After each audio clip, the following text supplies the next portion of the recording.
Hello, guys. Welcome back to the Creative Insider Podcast. Super excited to see you again.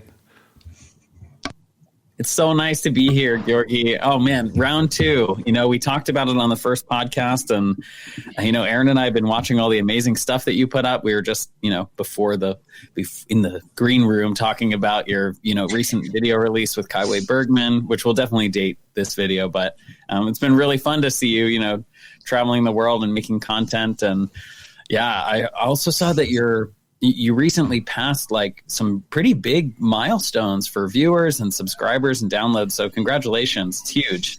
Thank you very much. Super impressive. And talking about milestones, guys, like the first podcast we did, for the people who haven't seen it yet, can go back and learn more about your backstory and about your practice out of architecture, which is a consultancy practice for architects and designer to get out of the architectural hustle or to figure out what is the right the right spot for people within the industry. You have released a book, and I was super excited when I saw that. So when did you guys write a book, and how was the process? How long did it take you? Oh my gosh. How long did it take? I don't know, Erin, 3 years. It's an absurd process. Well, writing it is one thing.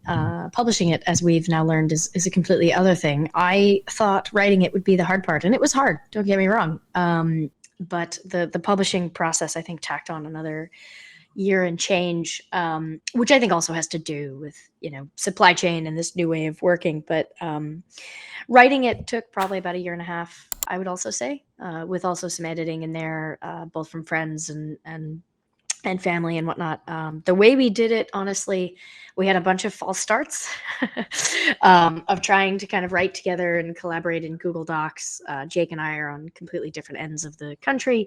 But what we found most useful actually was just recording our conversations with one another, and going back, having those having that audio transcribed, and then going back and picking out what is the hierarchy and what is the throughput of what we're saying, and creating an outline from there. And that became a lot easier as a way to organize, I think, our collective thoughts, and also maybe inspire some poignant sentences or themes, or things that we've now coined in our practice, that have helped quite a bit. So that really was, I think, the game changer, was recording these conversations that we had of us, philosophizing about the profession, the things we loved, the things we didn't. And that helped us create the outline. And that was definitely, I think, one of the most fun parts of writing the book. The people who have either listened to it on audiobook so far or read it have talked a lot about how they were shocked that it's a really narrative book. Excuse me. It's I think we branded it very early on as like, this is not a self-help book. This is not a how-to guide. This is really not just, here is the step-by-step to leaving architecture. In a lot of ways, it's a love letter to the profession. And that comes, I think, from the fact that Erin, myself, and my wife, Rachel, who is also a former architect now running a vineyard, the three of us sat and just recorded these Zoom calls at the start of the pandemic and just kind of talked through all of the emotions, all of the benefits of having an architectural education, all of the stressors from our time in profession, in various contexts. And so a lot of the things that appear in the book are, in fact, real stories from our 3 lives and the lives of our friends and clients, as Erin mentioned. But I think what was really interesting was the process of editing that down to portray this sort of very common story of going through, experiencing, falling in love with architecture as a form of design and thinking, and then grappling with the understanding of architecture as a technical way of creating buildings as you enter into the profession. And we call that the disconnect. And then beyond that, these moments of not even, trauma, although in some cases it really was traumatic, but misalignment with the values that we held as designers and individuals and the goals that the profession sort of explicitly had for us. And then that final portion of the book really dives into a series of use cases from amalgamated clients. There some parts of the clients are very real, but no one client is represented, for obviously for confidentiality. But there's 5 different case studies at various times in people's careers and different directions that they took and so on. And I think I'm very proud of the way it turned out. There's some markers for that we can talk about later. Remind me to tell you about the index of the book and that process. But that would have been actually my next question, because now I have like this database of conversation with so many people from so many creative fields, and also I've talked to some people that I would never think they will like come and have a conversation with me. And with every single conversation, I have had like this really like valuable short, like maybe out of a 1 hour conversation, there are like a couple of like spotlights where I'm like, oh, this is like pure gold. And I've been thinking about writing a book myself about all the people that have been on the podcast and like compress it into a written form. But I think that structuring the whole thing, it's very like, you have to like, I don't know, figure out how to put all the pieces out there and then put them back in some sort of order. So how did you structure those conversations? Or you did it more or less in a timeline, like that was really already the conversation were somehow connected with each other?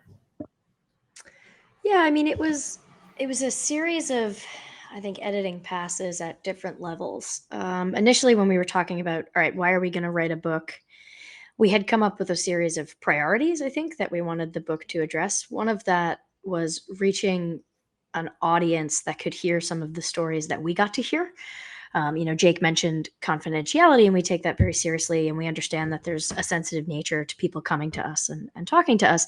But at the same time, we get to meet such incredibly interesting designers and people out there with amazing passions and wonderful stories, and sometimes also stories that talk about things that are wrong with the profession. So a big priority for us was, how do we make this more accessible, right? And how do we make it applicable to as many people as possible? So that was number one. Number two was establishing kind of where we were coming from. So understanding our position on things, where we fit as a company, and then just as individuals, right? So, Jake obviously not practicing architecture, but still very much working in design, me practicing my own form of it, things of that nature. So we really wanted to establish a sense of where we were coming from and why we felt, people should maybe listen to what we had to say about it. And then also we really wanted to address, once we had established, for the reader, where we were coming from, we wanted to establish the issues that we saw and why they were happening, and then what you could do about them. And that actually distilled down into the part structure of the book. So it's in 3 parts. The first is really very much what we loved and love about the profession, the field, design, the education process, all of that. The second part is where we see what we call like the disconnect, why things don't line up and why people tend to want to come speak to us, or want to have this or tend to have this identity crisis. And then part 3 is, okay, here's what you can do about it. And that goes back to this idea of storytelling. How do we tell these people's stories without, revealing kind of the nuances and the intimate nature of their work with us. And then also just, for obvious reasons, keeping things as private as can be. And that's what started to trickle into the 3, at least, parts for us in the book. And then by going through all of these conversations that we had, we realized themes that kept coming up, right? So this idea of pay versus passion came up all the time, getting paid for what you love to do, and then constantly compensating for, this idea that you get, oh my God, I get to do the work that I love. That's enough. I shouldn't be fair, or I don't need to be fairly compensated for it. An identity crisis theme, which really focuses in on something called the noun crisis, which I'm super excited that Arc Daily just released an article yesterday that looks at what we had said in the book. And this is a larger issue within the profession. So some of these themes just kept coming back up. And that's how we started to get, chapters on this where we could expand upon it and maybe bring in some more nuances. So I would say, honestly, the recordings really helped because we didn't have to try to drive an outline. We found one organically. And this is where also outside help was just massively helpful, right? Which to try to put your thoughts together. So at incredibly key moments, I think Rachel, would come in and be like, guys, I don't know if, what you think you're saying here is actually maybe something like this. And then other friends also, where we would kick around, thoughts and ideas and see what resonated. That's what worked for us. I think also it was incredibly helpful to have another person, right? So it wasn't just me kind of writing a book or Jake sitting there, all right, I got to bang out a chapter. It was more so, hey, let's have a conversation about it. And then we can divvy up the work going forward. And I do think, as always, as usual, working with others, two heads are better than one. What is this noun crisis principle that you have explained in the book? If you can sum it up without revealing too much to the future readers. Oh, we're happy to reveal. I think, one of the reasons we wrote the book is to just create a lens for people to, engage with the work that we do, even for those who aren't comfortable coming to us one-to-one, or for people who have already made the transition, who are interested in, relating to someone else's story. I've gotten so many messages recently where people have said, oh my gosh, like I made this jump 10 years ago and it was so lonely. And, I've just picked up the book and I'm starting to read through this, this passage and I can just relate to it. It's a very kind of, walk down memory lane or a very emotional thing to recall. But back to the noun crisis, or I guess that the point of that was happy to share information, especially on places like this, where, your audience, I'm sure, contains people of all different skill sets from all different design disciplines and so on. But for those people who, are considering a career transition, this is really, this is a place for them to come, to either watch or listen and, to think through those problems. So I think it would be really poor of us to hide that, to hide any information. So here's what the noun crisis is. It's this premise that when you go into design school, especially architecture school, you are chasing a singular title, right? You're chasing that title of architect. And there's a huge variety of hurdles to jump. In the States, we have a licensure process that requires a certain number of hours. You have to attain an accredited degree, and that is either a B arc or an M arc. And you're going through and as you experience architectural design and this understanding of looking at the world in a different way, you are constantly being told to relate that to this term architect. So when it comes to your career path, we find that all of our clients have a very difficult time letting go of this idea that they may no longer be an architect. And that is the noun crisis, this idea that you are tied to a single noun, you're tied to a single term, and that it prevents you from understanding your value beyond the scope of just that one noun. And so Erin and I, for years have called ourselves designers or makers or thinkers or educators, but all of those things are built foundationally on our architectural education. And the ability to teach in the studio format, for example, comes from architecture, right? We're not looking back at architecture and pointing to it and saying, no one should try to, achieve this title. No one should be, striving for the title of architect. It doesn't mean what you think it means. We would never say that. What we're pointing to, however, is architects can also be other things. You don't have to have just one noun. And in our new podcast that we've released called Tangents, the host Sylvia, who's just a phenomenal host in that, she really tends to provide this calming presence and allows for these stories to kind of come forth. She asked this question of like, what 3 words describe you? And that idea is to kind of break this, notion that we are just one thing, right? Like, oh, we're just a product designer, or we're just an architect, or we only work in tech or sportswear. I think this idea, this crisis needs to be dissipated very quickly, because it's almost not real. It's just a product of the way that we speak about architects, the kind of pedestal that we put ourselves on. And when we hold ourselves above everyone else, it becomes very distressing to think of yourself as anything lower than an architect, when in fact, personally, as a technical manager at a footwear company, I do more of the things that I love or loved in architecture than I ever would have, I think, in a traditional practice. So that's the idea of the noun crisis. And there's some commentary in there about, either how we dispel that or how we kind of walk clients through that thought process. Yeah, that I think sounds it's also a little bit. Oh, sorry. Yeah, no, go ahead. Go ahead. Didn't want to interrupt. No, you. I would just add that it's just when you've been chasing a title for so long, or when you've held the title for so long, it's hard to think of who you are outside of that. And what we found is that so many, and I think this is true of us as well, is that you are so much more than just an architect, and that all those other nouns or adjectives or all these other things that make you a great designer can add to or enhance what that title is, right?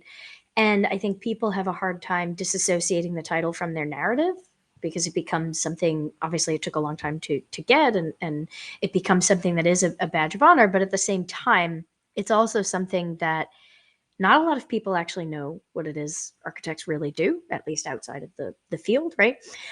So it becomes this thing where you can say that you're an architect, but you don't exactly have the immediate ability, often what we found with our clients, to say what that means to you and what type of designer and what type of architect you are. You typically get very shallow questions about that, like, oh, do you design glass towers or whatever?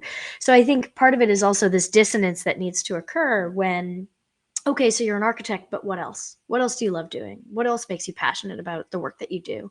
And often it's not just, the act of designing buildings, but maybe it's community engagement within that process. Maybe it's working out technical details. Maybe it's just being a really great member of a team, right? And then managing a team towards a goal.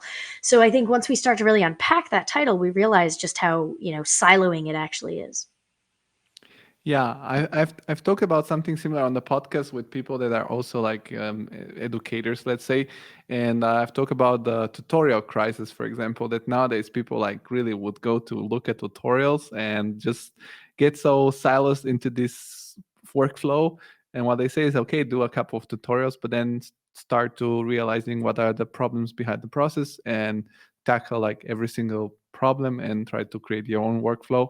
It's kind of like we're forgetting to think. We're getting so zoomed in that we cannot like stop and think, oh, maybe there is something else. Or yeah. And about the title, I recently got my title as an architect here in Germany, but I didn't do it because of the title. I didn't do it because of the title. I want to say that people, like, I understand why in each country, whether it's the States or the European Union, they have a title, because it's kind of a responsible work. If you are like building structures, if something happens, many people might be at risk. But if you do the title just to get the title itself without any maybe entrepreneurial thoughts behind it, that you want to actually use the title, then just don't do it. It's like you don't need to do it. So I think that's a great concept. And I thought your workflow of writing the book was really interesting. So you just would record yourself and then releasing and write and then edit and re-edit. That sounds like a very long process.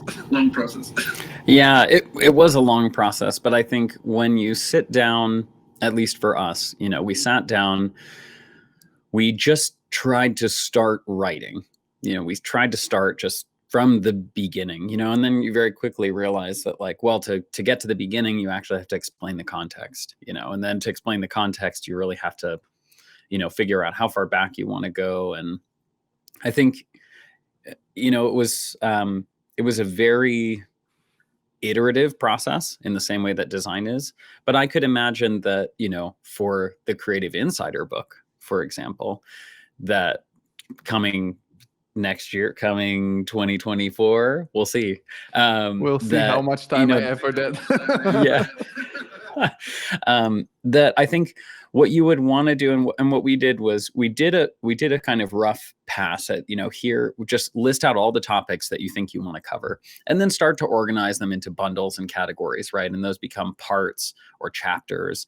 And then when we had this kind of structure, and we had a, you know, maybe this sort of one line expression of what we wanted people to take away from that chapter, then we would sit down, we would talk loosely kind of on that subject, or pick some stories that we felt like related to that topic. And then we would just record those conversations. And then we'd go and sort of move the stories and the narratives in a way that felt like they had, you know, within each chapter, here's a kind of exemplary narrative, and then here's a little bit of a thought piece on that, and then here's another example maybe as a counterpoint to that. And so it sort of started to develop in this way. And we had, you know, we had a lot of help. I mean, as Erin mentioned, like, you know, my wife Rachel was there, you know, for a very large portion of writing this book. You know, I mean, there's everything on the back end of like having to chase down a publisher and having to do all of this. And, you know, then there is sort of like the development of the business alongside that. But in terms of the content, you know, it does take many people. I mean, Erin's aunt was extremely helpful in editing and going through and checking the kind of the tone and even the consistency through a lot of that work. It was definitely something. I mean, if you look at the acknowledgments in the front page of the book, there are, you know, 100+ people that, you know, can claim some portion of this work. So it really doesn't just belong to the two of us. And I feel we both feel very fortunate to have our names on the cover. But I think, you know, it is not, you know, especially given the criticisms we make of architects for, you know, considering themselves like the one person that does everything, it would behoove us to mention that we are not that. You know, we are not these like sole practitioners who have created this thing in a vacuum. I mean, we had thousands of conversations with really intelligent, smart architects. You know, we have, both Erin and I have very thoughtful, you know, partners who have helped us think through a lot of these ideas as we've challenged them for ourselves. So we're really lucky in that way. And it was definitely a long team effort. Yeah, I can see that. And how about the editor? Because you guys have not an editor, a publisher. I guess you have to kind of like, once you have, did you first write the book or first started looking for a publisher along the way? And why didn't you go for self-publishing? I don't know. There are many options nowadays. Yeah, we wrote the book first, which is not, I guess, not always the case. Often you can send out a proposal and see if a publisher is willing to back that. But I think it's pretty common in both mine and Jake's careers that we try to do things when we're just a little bit too young to do them. So we didn't think we had the clout maybe to just say, hey, here's our proposal and here's why you should back us. So we wrote the book, but also we had the pandemic and time, right? So I think being stuck at home and being given, you know, that much time to reflect and talk and write and go through that process was incredibly useful for us. There is actually a very either archaic or romantic the way you look at it, but there's a process around submitting for a book. It's called the querying process. So you've got your manuscript, but typically you also have like a very detailed outline that says, you know, here's what we are, or here's who we are, here's why we wrote the book, here are the demographics around readership and what we think the success of this could be. And then, you know, we go into to break down the outline, what each chapter, an abstract for each chapter, and then also a bit of a reflection on why that chapter was written in that way. And you send that out to publishers through a variety of different means. All of their websites usually list how you can submit, a proposal through this process. Sometimes it's directly reaching out to people. Sometimes it's a Dropbox online. Honestly, it reminded me a bit of searching for internships as an architecture student, where you see like, all right, this firm, all right, they need it to be under 10 megs. Okay, these guys have their own format. It was a little bit of a runaround, but I think what we found most useful and something we tell our clients to do is just utilize your network and utilize LinkedIn and reach out to people and have conversations and be willing to hear the word no, but at least let people know and ask the question that you've got this thing and they might want to take a look. And we heard no plenty of times. Absolutely. We got really close with a publisher that just was not located in the US, and they felt that the market would be too small. In the end, we did end up going with an international publisher. So we published with Routledge, based in the UK, but they have a great dynamic of getting books out quickly around the world. We toyed with the idea of self-publishing for quite a bit, and I think there are trade-offs. I think you can make more money from a publication if you're able to self-publish in a way that leverages your network. And we're really excited to have built a wonderful network. But at the same time, I think Jake and I felt the same, given the way architecture is, given the academic side of architecture, given how people get information. It also felt like for this one in particular, where we were going to be a little bit of manifesto-y about things, that it would give the book more legitimacy, give us more legitimacy in what we were trying to say, and help us get the message out there to some of these educational institutions that we feel really need to see it and have it. So our initial or our end result there was to, hey, let's really do our best to publish it, but we gave ourselves a deadline, and if we didn't find a publisher by that deadline, we were going to self-publish. We're lucky and got one. Yeah.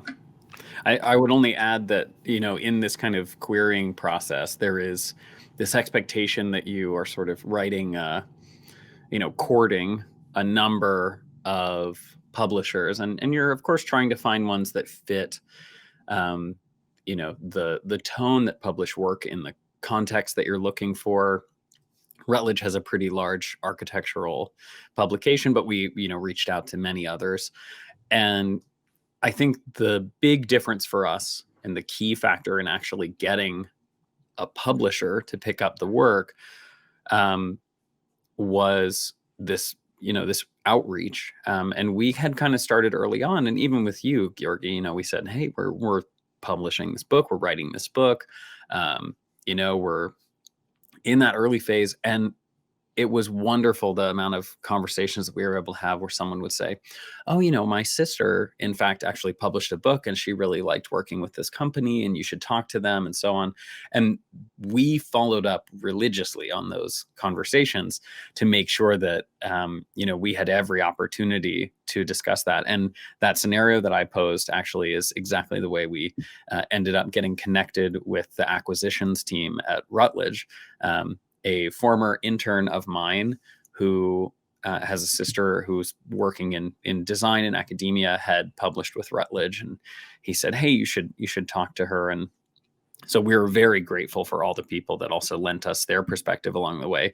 And they gave us some very good advice as well, which we can espouse here, which is that there is a level of not just clout, but validity in going through the publishing process. And I know it seems a little bit ridiculous, but once we started working with a publisher and the book was already complete, it took another year of revisions and editing and rewriting and going through and proofing and getting the images in and setting everything up and, going through the copywriting process and all these things. I was shocked at the amount of time and effort that it took. And I think had we gone the self-publishing route, we might have been a little less careful in that. And I think it was very good. It was good to have to think about how are people reflected, in all of these narratives? What are the portions of the book that need the most focus and attention? What are the ones that that are already okay? And even down to the details of creating an ebook or a version that's accessible to people with various kinds of disabilities. There's text behind all of the images that describes them for people who are listening to the audio version of the ebook, so that they can be described the images, and to create this sort of accessible lens all the way down to the index. And I do want to tell you this hilarious story about the index, because obviously, Routledge and Taylor Francis, they work on a lot of academic works. Erin and I never intended to put an index really behind the book, which of course catalogs page by page, what different content is in there and so on. And they said, would you like to write the index? And we said, no, absolutely not. Go find someone to do that for us, to read the book, catalog it. We're not interested in that work. They said, no problem. I expected it to say, like architectural education, like page, 3 through 17, and, how to get an internship, and, so on and so forth.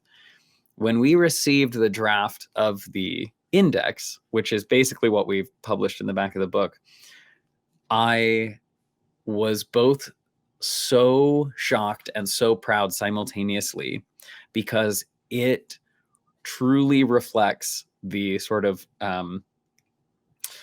truth-telling that we wanted in the book. And I can read to you some of the things that appear very prominently in the index, which is, and the very first line is, abuse, taking advantage of students, advanced degrees, all-nighters, antediluvian architecture, which is from a project that we worked on, the breakdown of family-like firms, burnout, page 115, bullshit burnout, page 118.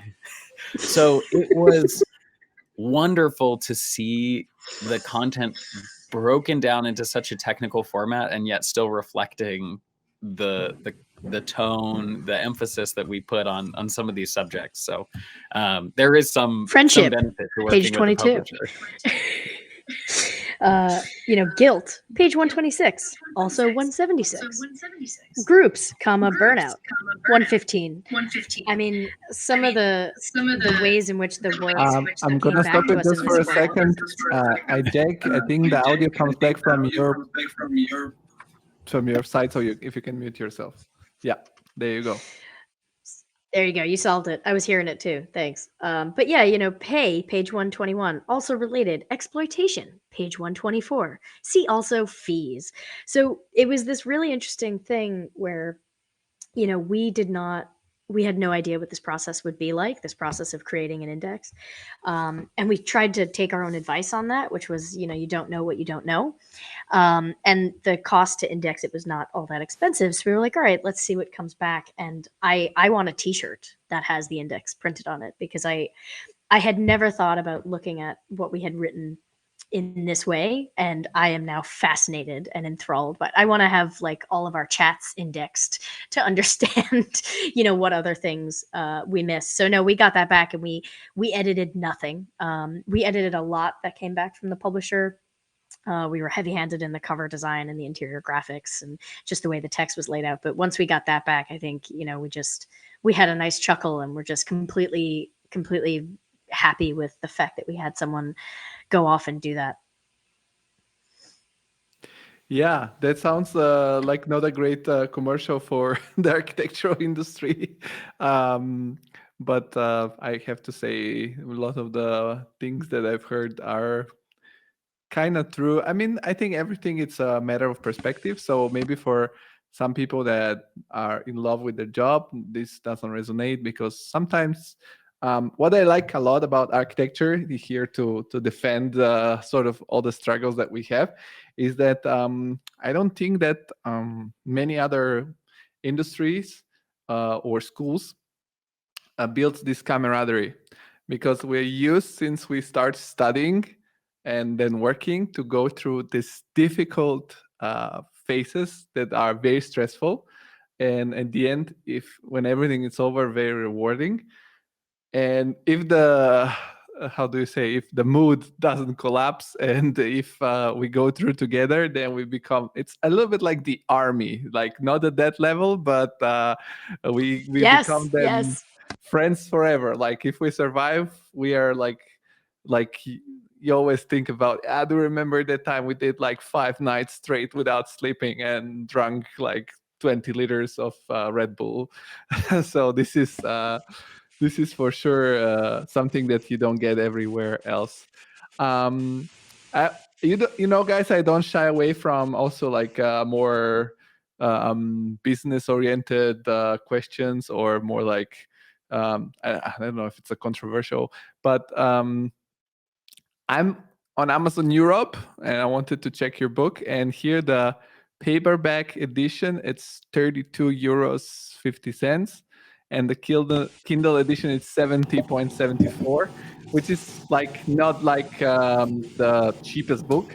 So I was wondering, how these publishers price your book? Do they price it based on, like, if they were knowing that it's going to be, I don't know, a bestseller, they would price it a little bit lower, or how does it work? Because it's, I mean, it's an okay price for someone that's working, but it's still somehow a little bit more expensive than, I don't know, average books. What's my experience, at least. Yeah, I think that's a very fair question. Um, let's talk hypothetically, given that I'm not really sure what the limitations of our agreement on pricing with Routledge are and so on. But I would say that publishers do tend to set pricing, and I think authors who are not first time or have a specific following, probably have more sway to set the price of the book. That was actually one of the reasons we were considering self-publishing.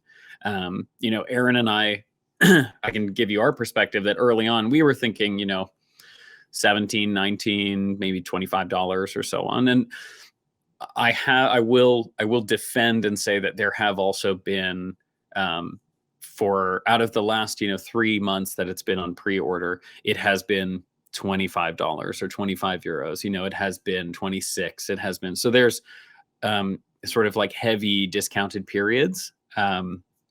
However, we also felt that price was high. I think the reason why, if I put myself in the shoes of a publisher, you're taking a really big risk in putting all of this labor in up front, and then assuming that what you're receiving is some portion of the book sales. If that book sells very limitedly, right, you've already put the work in, and you have a very hard time making that money back. And as we already mentioned, there's a huge number of people involved. There are cover designers, there are editors, there are copy editors, there are acquisitions editors. There's a team of people who are helping to bring the book to schools and so on, and they all deserve to be paid for the work that they're doing. So I believe that what the publisher is kind of balancing is, here's probably the expected output. And I think even when we started this process about a year and a half ago, Erin and I didn't have even as much of a I don't know if following is the right word, but like as much of a community, as much of a network. And I could see very much, this hypothetical publisher sitting down and saying, well, we do believe in the message, right? We want to help you get this book onto the market. And yet, in order to sort of cover our base costs, if you only sell 150 copies, we're going to kind of be at a loss. So let's balance the price with the demand. And I think that you're right. If this were a mass market paperback bestseller, then certainly the cost would be lower. But I think in this case, this is a balancing act. We were really impressed that the book hit number one on the new releases in architecture. That was a real shocker on kind of the first couple of weeks. And I hope that it continues to be that way. And I would also hope that, we would have other opportunities to control and reduce the price. I will end by saying, though, that we did produce the audiobook, which is also at a lower price level. I think it's maybe $17 or an Audible credit. You can actually go to our website and click the Audible link. And if you're a first-time Audible user, you should be able to listen to the book for free. And so there's a bunch of ways that we're trying to make it more accessible, including talking about it on podcasts. And so hopefully at least the information will be out there in the world. Yeah, and there's a process that I hadn't thought about when we started this that makes a ton of sense now that I look back at it, which is comparables. So in the same way that the real estate market operates, the publisher looks at, okay, here are the last 5 books that we published that are about this length, are somewhat on this topic, and here's how they performed. And so I think we fought a bit. I remember one meeting in particular where we were like, look, we, given who we're targeting, given the people we know would think this is useful, we do think that lowering the price would bring these up. And essentially they just have a team of people, and I think most publishers have this, if not all, that say like, look, we've done a ton of market research in this area. We have these 5 or 3 comparable titles. And they had actually had one that was released during the pandemic, and they had talked about the difference in marketing, during the pandemic and how sales were affected there. So it seemed to be very data driven. And I also think they do that because I think for the majority, it's been on pre-order. As Jake said, it's been on sale. So I think there's this idea that, you put it on at a certain price, and then, 5 times throughout the year, you're going to have a, 7 to 10 to 15% discount, which does make sense to some degree, I believe. Do you have any control at all on this, or it's all on the publisher's side? Just out of curiosity. It's all on the publisher side. And what I was really shocked about was, in my mind, I thought, okay, well, we're going to go and we retained the audio and video rights to the book because we wanted to make the audiobook. So we actually, Erin and I made this audiobook, produced it out of architecture. And when we went to Audible, I was very shocked to learn that actually you don't even get to pick your pricing on Audible. It's length based. They also have a kind of system of comps where they go in and make adjustments and so on. And of course, like there's some sense to that where they do make, they make a lot of their books credit based and things like that. But it is interesting how little control authors have. I think self-published authors do have more control. I think that's why a lot of people self-publish. And yet I also think that in this instance, Erin and I have a bit of imposter syndrome as well. Like who are we to come and, talk about this subject, right? Why are we qualified to do this? And I think there is also this very real reception of that on the other end from the architecture community. And I think that had we gone the route of self-publishing, there would be a little less clout, a little less justification behind this as a sort of valid look at the architecture community. I think we don't want to be perceived in any way as publishing something that is meant to, degrade the profession that we absolutely care about and love. And having a publisher, that also publishes very technical, very well-known architectural books for the profession, I think seemed a good way to provide a counterpoint in a light that was a little bit less of, us being the villain. I don't think that the community perceives you as the villain, actually. I know people that know about you, not through me, and they have told me, we love those guys because the name of your company and now the title of your book, it's touching like, when you touch certain emotions in people and they can relate to them, like out of architecture. Every architect, I'm sure, at some point has thought, I have to get out of here. This is just impossible. It's hell. So I wanted to ask you this question about the price, because I also know that people, if they don't hear this on the podcast or somewhere, they will think you're the villain because of the price. Not because, I mean, as I said, for me, it's, if I want a book, I will pay the price, even if it's €100, because I think it's one of the best investments after traveling. Is for sure books. Yes. But I know that people will go on Amazon and see, I don't know, some others that are on Team Ferris will be for $10, and you guys will be for 30, and they'll be like, yeah, these jerks want to make money out of our emotions. I'm just here I playing No, no, I you're I playing totally a role. appreciate I'm that. playing a role. I'm not like it's not my personal opinion. I'm just playing the role no, of. we appreciate that. Absolutely. I think you bring up a valid point. And I think we're also, to go back to this like imposter syndrome thing a bit, I at least personally pay a lot of attention to our critics.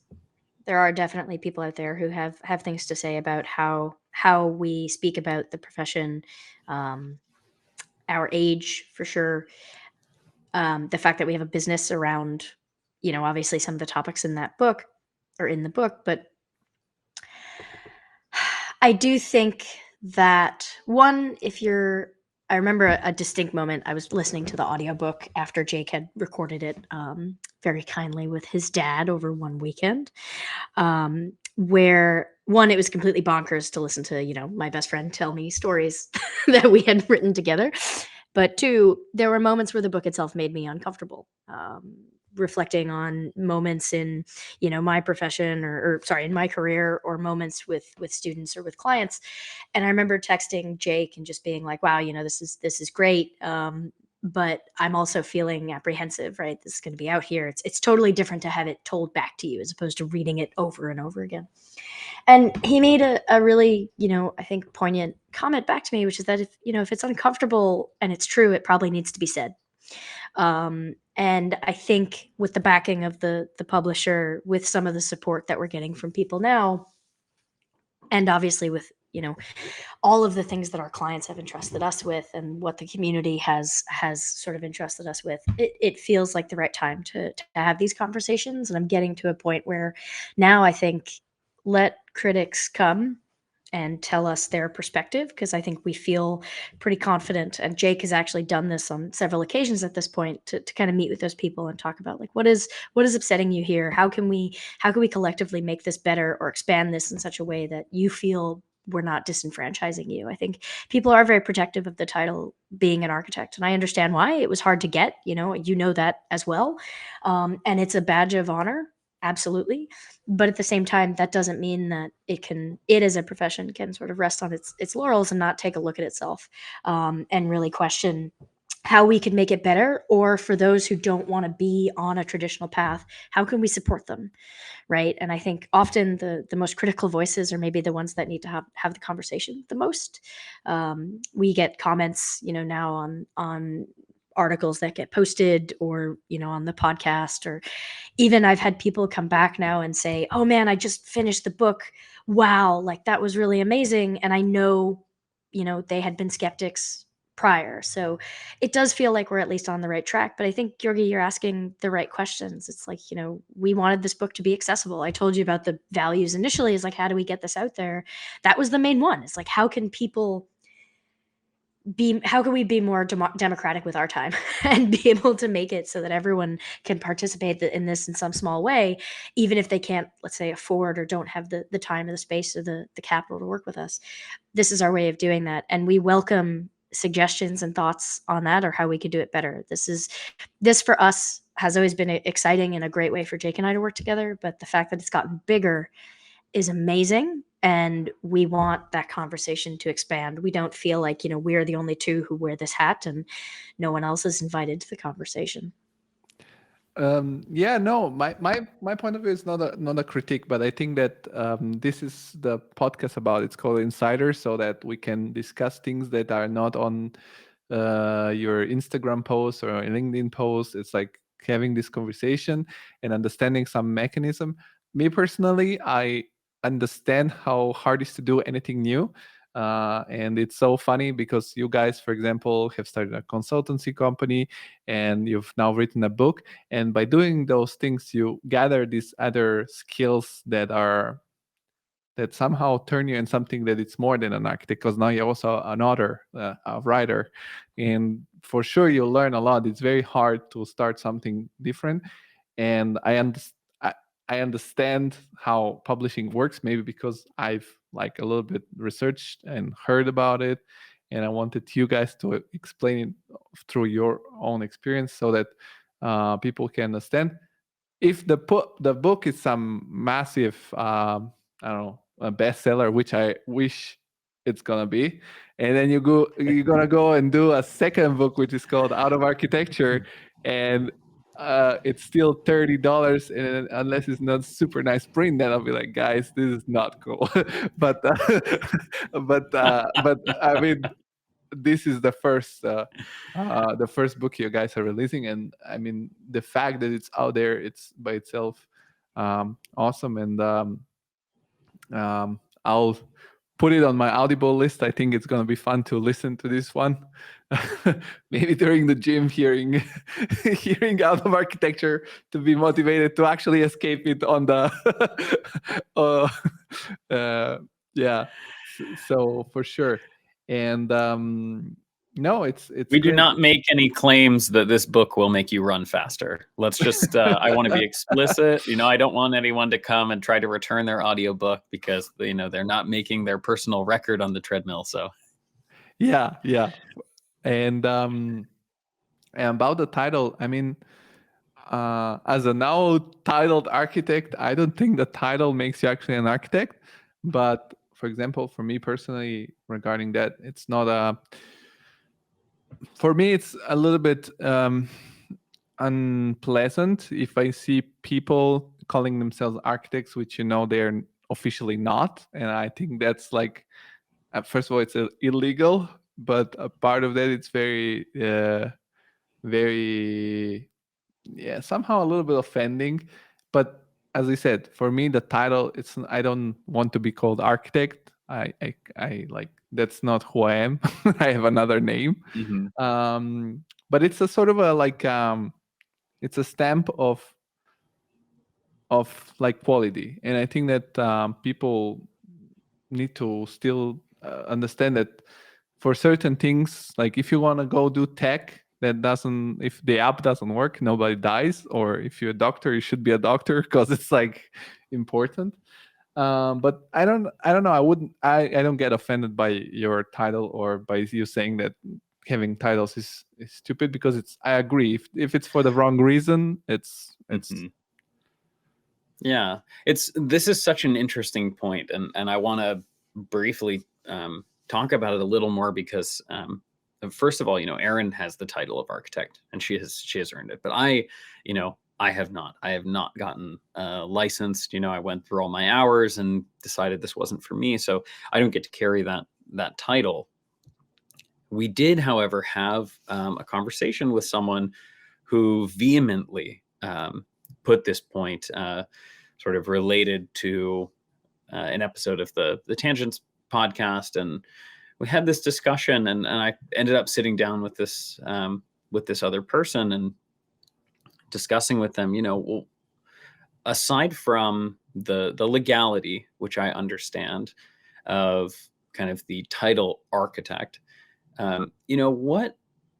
what kind of bothers you about seeing this title used in other ways? And I appreciated the clarity that this person provided to me on the discrepancy that they felt between someone who is a designer that creates built work and someone who is an architect who holds the responsibility and obviously the liability and the cost and so on of putting a building together, right?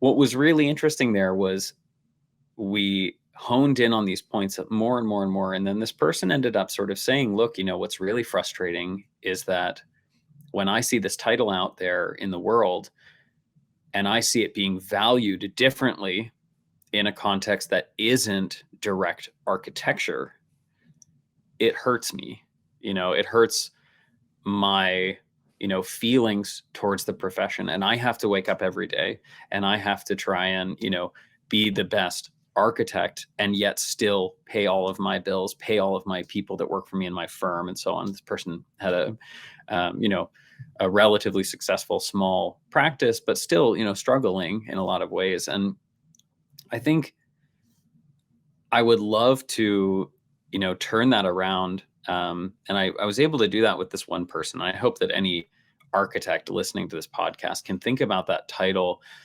and understand that it should be a marker of quality out there in the world, regardless of whether it is an architect or not. And I think when I see architects or architecture graduates out there doing other things at places like IDEO and JLL and real estate companies and all kinds of different places, even at Adidas, the quality and the intentionality that they bring to their work is so powerful that people begin to relate that level of quality with people who come from our industry, who come from our background, who have an understanding of, or went through an architectural education.